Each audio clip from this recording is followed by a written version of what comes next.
और चलिए अब रुख करेंगे देवभूमि की खबरों का। यूसीसी के गठन को लेकर विशेष समिति की आज अंतिम बैठक है। देहरादून में आज से 2 दिनों तक ये अहम बैठक होने वाली है। सामान्य नागरिक संहिता यानी कि यूनिफॉर्म सिविल कोड लागू करने के लिए विशेष समिति की बैठक। आपको बता दें, राजनीतिक दलों और विभिन्न आयोगों के प्रतिनिधियों के साथ ये चर्चा होने वाली है। मंथन सुबह 11 बजे से दोपहर 2:30 बजे तक विभिन्न आयोगों के साथ ये बैठक चलेगी। शाम 3 बजे से यूसीसी पर जनसंवाद कार्यक्रम का आयोजन होगा। मुख्यमंत्री पुष्कर सिंह धामी ने यूसीसी के गठन की घोषणा की थी और चुनावों से पहले सीएम धामी ने यूसीसी के गठन का ऐलान किया था और ऐसे में अंतिम बैठक बताई जा रही है। विशेष समिति की यह बैठक होने वाली है सामान्य नागरिक संहिता को लागू करने को लेकर और ऐसे में देखना होगा कि क्या कुछ निष्कर्ष इस पूरी बैठक में निकलकर सामने आता है। तो राजनीतिक दल और विभिन्न आयोगों के प्रतिनिधि यहां पर शामिल होंगे, उनके साथ चर्चा की जाएगी और जिसके बाद जनसंवाद कार्यक्रम का भी आयोजन होगा।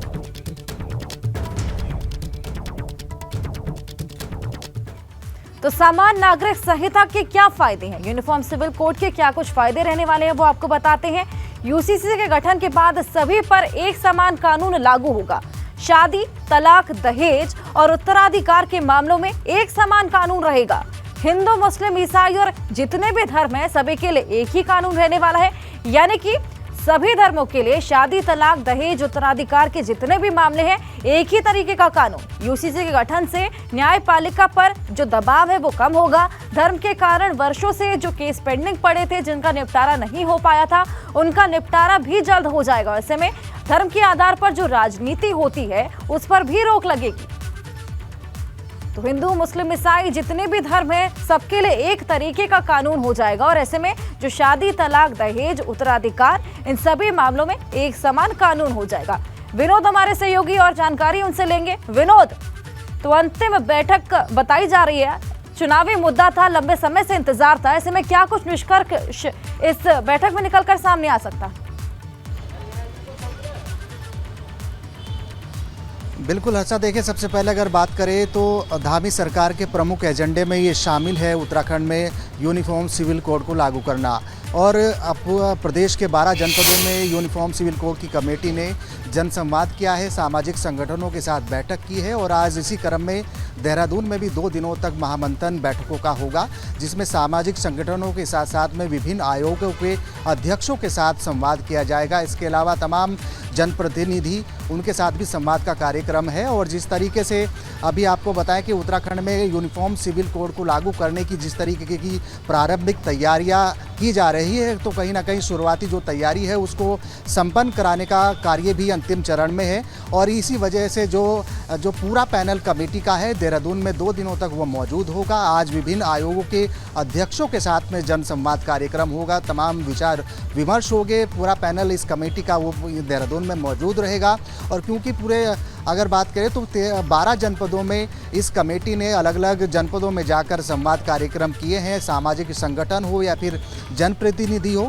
और जिस तरह से उत्तराखंड सरकार का एक प्रमुख एजेंडा है कि उत्तराखंड में जल्द से जल्द यूनिफॉर्म सिविल कोड को लागू किया जाए। और सबसे अगर महत्वपूर्ण बात करें कि विधानसभा चुनाव जब चल रहे थे तो मतदान से ठीक 1 दिन पहले राज्य सरकार ने उत्तराखंड में यूनिफॉर्म सिविल कोड करने की घोषणा की थी। और हाल ही में जो जानकारी मिल रही है कि जो यूसीसी की कमेटी है वो आगामी 30 जून तक अपनी ड्राफ्ट रिपोर्ट राज्य सरकार को प्रेषित कर सकती है और उसके बाद में राज्य सरकार उत्तराखंड में समान ये कानून लागू कर सकती है और यानी यूनिफॉर्म सिविल कोड को लागू कर सकती है। तो इस तरह की जानकारी अभी मिल रही है, लेकिन उससे पहले 12 जनपदों में यूसीसी की कमेटी ने मंथन किया है, जनसंवाद किया है, लोगों से बातचीत की है और आज 2 दिनों का कार्यक्रम देहरादून में है। आज विभिन्न आयोगों के अध्यक्षों के साथ यूसीसी की कमेटी बातचीत करेगी, आखिरकार इस कानून के किस तरीके से फ़ायदे हैं और किस तरह से सभी लोगों के लिए ये कानून लागू करने से पहले क्या क्या विचार विमर्श किया जाए। तो इसी क्रम में आज यूसीसी की कमेटी का पूरा पैनल 2 दिनों तक देहरादून में मौजूद रहेगा, मंथन होगा और उसके बाद में कल जिस तरीके से जनप्रतिनिधियों के साथ में संवाद का कार्यक्रम है और 2 दिनों तक ये हर्षा मंथन होगा। और उसके बाद में आगामी 30 जून तक जो जानकारी मिल रही है कि ये कमेटी अपनी ड्राफ्ट रिपोर्ट जो प्रारंभिक जो तैयारियां है यानी जो प्रारंभिक तैयारी संपन्न होने की कगार पर है। अपनी जल्द से जल्द ड्राफ्ट रिपोर्ट सरकार को प्रेषित करेगी और उसके बाद में आखिरकार सरकार कब तक ये कानून उत्तराखंड में लागू करती है उसके लिए तो इंतजार करना जरूर पड़ेगा। लेकिन यूसीसी की जो कमेटी है प्रदेश भर के तमाम जनपदों में उन्होंने जाकर मंथन किया है, संवाद किया है, सामाजिक संगठन हो, जनप्रतिनिधि हो, और इसी क्रम में आज 2 दिनों का मंथन देहरादून में अहम बैठक होने वाली है, अंतिम दिन, और ऐसे में देखना होगा क्या कुछ फैसला इसमें निकल कर सामने आता है। बहुत शुक्रिया आपका तमाम जानकारी के लिए। और केदारनाथ धाम में तैनात डॉक्टर्स को लेकर सरकार का बड़ा ऐलान। केदारनाथ में तैनात डॉक्टर्स को 5 लाख रुपए प्रति माह वेतन मिलेगा। बड़ी लिनचोली में तैनात डॉक्टर्स को मिलेगा 4.5 लाख रुपए वेतन।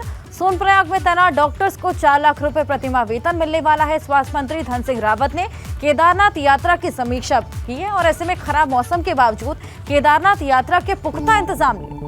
स्वास्थ्य मंत्री ने यात्रा को लेकर अधिकारियों को दिशा निर्देश भी दिए हैं। ऐसे में सोनप्रयाग में जितने भी डॉक्टर्स रहने वाले हैं उनको 4 लाख रुपए प्रति माह वेतन देने का यहां पर ऐलान किया गया। वहीं बड़ी लिनचौली में तैनात डॉक्टर्स को 4.5 लाख रुपए वेतन मिलेगा प्रति माह, और ऐसे में केदारनाथ में तैनात डॉक्टर्स को 5 लाख रुपए प्रति माह वेतन दिया जाएगा। स्वास्थ्य मंत्री धन सिंह रावत ने केदारनाथ यात्रा की समीक्षा की थी, जिसके बाद ये सभी ऐलान किए गए। खराब मौसम के बावजूद केदारनाथ यात्रा के इंतजाम उनको पुख्ता नजर आए। उन्होंने देखा किस तरीके से डॉक्टर्स वहां पर तैनात हैं, अपनी ड्यूटी को अच्छे से निभा रहे हैं, और ऐसे में स्वास्थ्य मंत्री ने यात्रा को लेकर अधिकारियों को ये निर्देश दिए। इस बार डॉक्टर बहुत खुश और पैरामेडिकल स्टाफ, क्योंकि हमने उनके रहने की व्यवस्था, खाने की व्यवस्था, टीएडीए की व्यवस्था पर्याप्त जो उनकी डिमांड थी पूरी की है।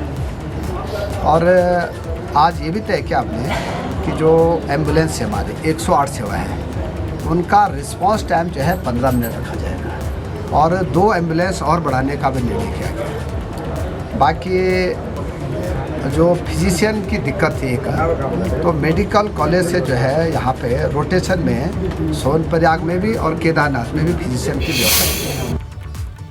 और वहीं चारधाम यात्रा को लेकर श्रद्धालुओं में उत्साह देखते ही बनता है। चार धामों में यात्रियों के आने का सिलसिला लगातार जारी है। अब तक चारों धाम में 13 लाख से ज्यादा लोग दर्शन पूजन कर चुके हैं। यमुनोत्री धाम की बात करें तो अब तक 2,50,231 श्रद्धालु पहुंचे। गंगोत्री धाम में अब तक 2,77,894 श्रद्धालु दर्शन पूजन कर चुके हैं। वहीं केदार धाम की बात करें तो 4,75,725 श्रद्धालुओं ने यहां पर दर्शन किए, और बद्रीनाथ धाम में 3,61,909 श्रद्धालुओं ने दर्शन किए। तो देखिए किस तरीके से कपाट खुलने के दिन से ही हम देख रहे हैं बड़ी संख्या में लोगों को पहुंचने का सिलसिला लगातार जारी। बीच में मौसम खराब हुआ, लेकिन उसके बावजूद हमने देखा किस तरीके से लोग वहां पर लगातार फिर भी पहुंच रहे थे, और जैसे ही मौसम थोड़ा ठीक हुआ वहां पर फिर से हमने देखा किस तरीके से श्रद्धालुओं के पहुंचने का सिलसिला और भी बढ़ गया, संख्या में इजाफा हो गया। और आप देखिए किस तरीके से यात्रियों का उत्साह देखते ही बनता है। लगातार यात्रियों के आने का सिलसिला वहां पर जारी है, और चारों धामों में 13 लाख से ज्यादा लोग दर्शन पूजन कर चुके हैं। तो यानी कि मौसम भी किसी भी तरीके से श्रद्धालुओं के उत्साह को कम नहीं कर पाया। मौसम की बेरुखों के बावजूद हमने देखा किस तरीके से श्रद्धालु लगातार वहां पर पहुंच रहे हैं। तो चारधाम यात्रा को लेकर श्रद्धालुओं में गजब का उत्साह दिख रहा है। चारों तस्वीरों के जरिए आपको दिखा रहे हैं कि चारधाम यात्रा में अब तक कितने श्रद्धालु दर्शन कर चुके हैं। तो देखिए 13,70,151 यात्री चारधाम की यात्रा कर चुके हैं, और ऐसे में केदारनाथ में 4,75,725, बद्रीनाथ में 3,61,909, वहीं गंगोत्री में 2,77,894 श्रद्धालु यहां पर पहुंचे, दर्शन पूजन किए। यमुनोत्री में 2,50,231 श्रद्धालु अभी तक पहुंच चुके हैं, और अब भी वहां पर यात्रियों का, श्रद्धालुओं का पहुंचने का सिलसिला लगातार जारी है। उत्साह देखते ही बनता है। और कुल अगर बात करें तो चारधाम में 13,70,000 लोग वहां पर दर्शन पूजन के लिए पहुंचे। आगे बढ़ेंगे। विकासनगर में बेखौफ लुटेरों का आतंक देखने को मिला है। बुजुर्ग से करीब 5 लाख रुपए की लूट की गई। बैंक से रुपए निकालते ही अपराधियों ने वारदात को अंजाम दिया। अपराधियों की करतूत आपको बता दें कि सीसीटीवी कैमरे में कैद हो गई, जिसके बाद इस फुटेज के आधार पर पुलिस आगे की जांच पड़ताल में जुट गई है। देखिए तस्वीरें भी हम आपको दिखा रही हैं। ये वही सीसीटीवी फुटेज है जिसमें ये पूरी वारदात कैद हो गई, जिसके आधार पर पुलिस आगे की जांच पड़ताल में जुट गई है। कोतवाली विकास नगर के हरबटपुर की ये घटना बताई जा रही है। देखिए, बेखौफ लुटेरे हैं, इनका आतंक देखने को मिल रहा है। एक्सक्लूसिव तस्वीरें आपकी टीवी स्क्रीन पर। बैंक से रुपए निकालते ही अपराधियों ने वारदात को अंजाम दिया था। बुजुर्ग से 5 लाख रुपए की लूट को अंजाम दिया। देखिए किस तरीके से वहां पे से फरार हो चले।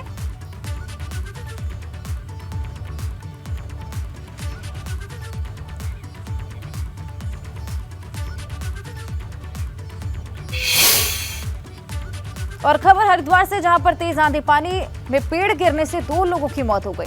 मृतकों में एक 4 साल का मासूम भी शामिल था। हादसे में 4 लोग घायल हो गए, अस्पताल में भर्ती करवाया गया। तेज आंधी थी, बारिश भी चल रही थी, अलग अलग जगहों पर यह हादसा हुआ। तेज आंधी पानी से पेड़ गिरा, 2 लोगों की यहां पर मौत हो गई। आपको बता दें कि मृतकों में एक 4 साल का मासूम भी शामिल था। 4 लोग हादसे में घायल हुए, अस्पताल में भर्ती करवा दिया गया है।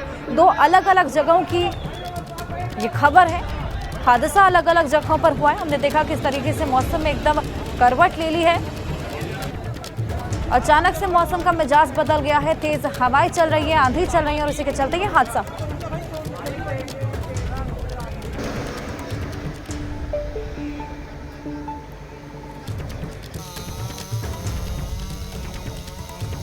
तो आंधी तूफान की वजह से जो 100 साल पुराना लगभग एक पेड़ था, उसके गिरने की वजह से कुछ लोग दब गए थे, जिसमें से 3 लोग को रिकवर किया उसमें, और 3 लोग को हॉस्पिटल हम लोगों ने भेजा है। अभी ऑपरेशन हमारा चल ही रहा है। अभी देखेंगे, हो सकता है उसके नीचे दबे भी हो, न भी दबे। तो जब तक ऑपरेशन पूरा नहीं हो तब तक कुछ बताने की संभावना नहीं है। देखिए, अचानक से जो आंधी तूफान आया, इसमें एक ज्वालापुर के रिहायशी इलाके में यहाँ पर एक बहुत पुराना पेड़ था, करीब 200 साल पुराना। लोग वहाँ पर आवाजाही भी चल रही थी। कुछ बच्चे और लोग शरण लेके नीचे आ गए। पेड़ गिरने के कारण उसमें काफ़ी सारी गाड़ियाँ उसमें दब गई और साथ ही साथ कुछ बच्चे और ये भी दब गए। 3 लोग को रेस्क्यू करके निकाल के पहले भेज दिया गया था, क्योंकि एक पेरेंट्स है, उनके द्वारा बताया गया उनका बच्चा अभी मिसिंग है 5-7 साल का। उसके लिए लगातार 3-4 घंटे से ये रेस्क्यू ऑपरेशन चल रहा था कि कहीं ना कहीं अगर है तो। और अभी आपने जैसे देखा, तत्काल उसको 3 घंटे की मेहनत के बाद से अभी वो जैसा भी भेजा गया लाइव है और उसको अस्पताल तुरंत भेजा गया। तो ये चौथा इंजर्ड था जो अभी निकाला गया। अभी ये चलेगा, चूँकि क्लीनिंग ये मलबा है काफ़ी है, कल क्योंकि यातायात में दिक्कत ना है तो ये चलता रहेगा ऑपरेशन। लेकिन अभी जो हमें मिसिंग की बात आ रही थी, उस बच्चे को खोजने की बात थी, उसमें सफलता मिल गई।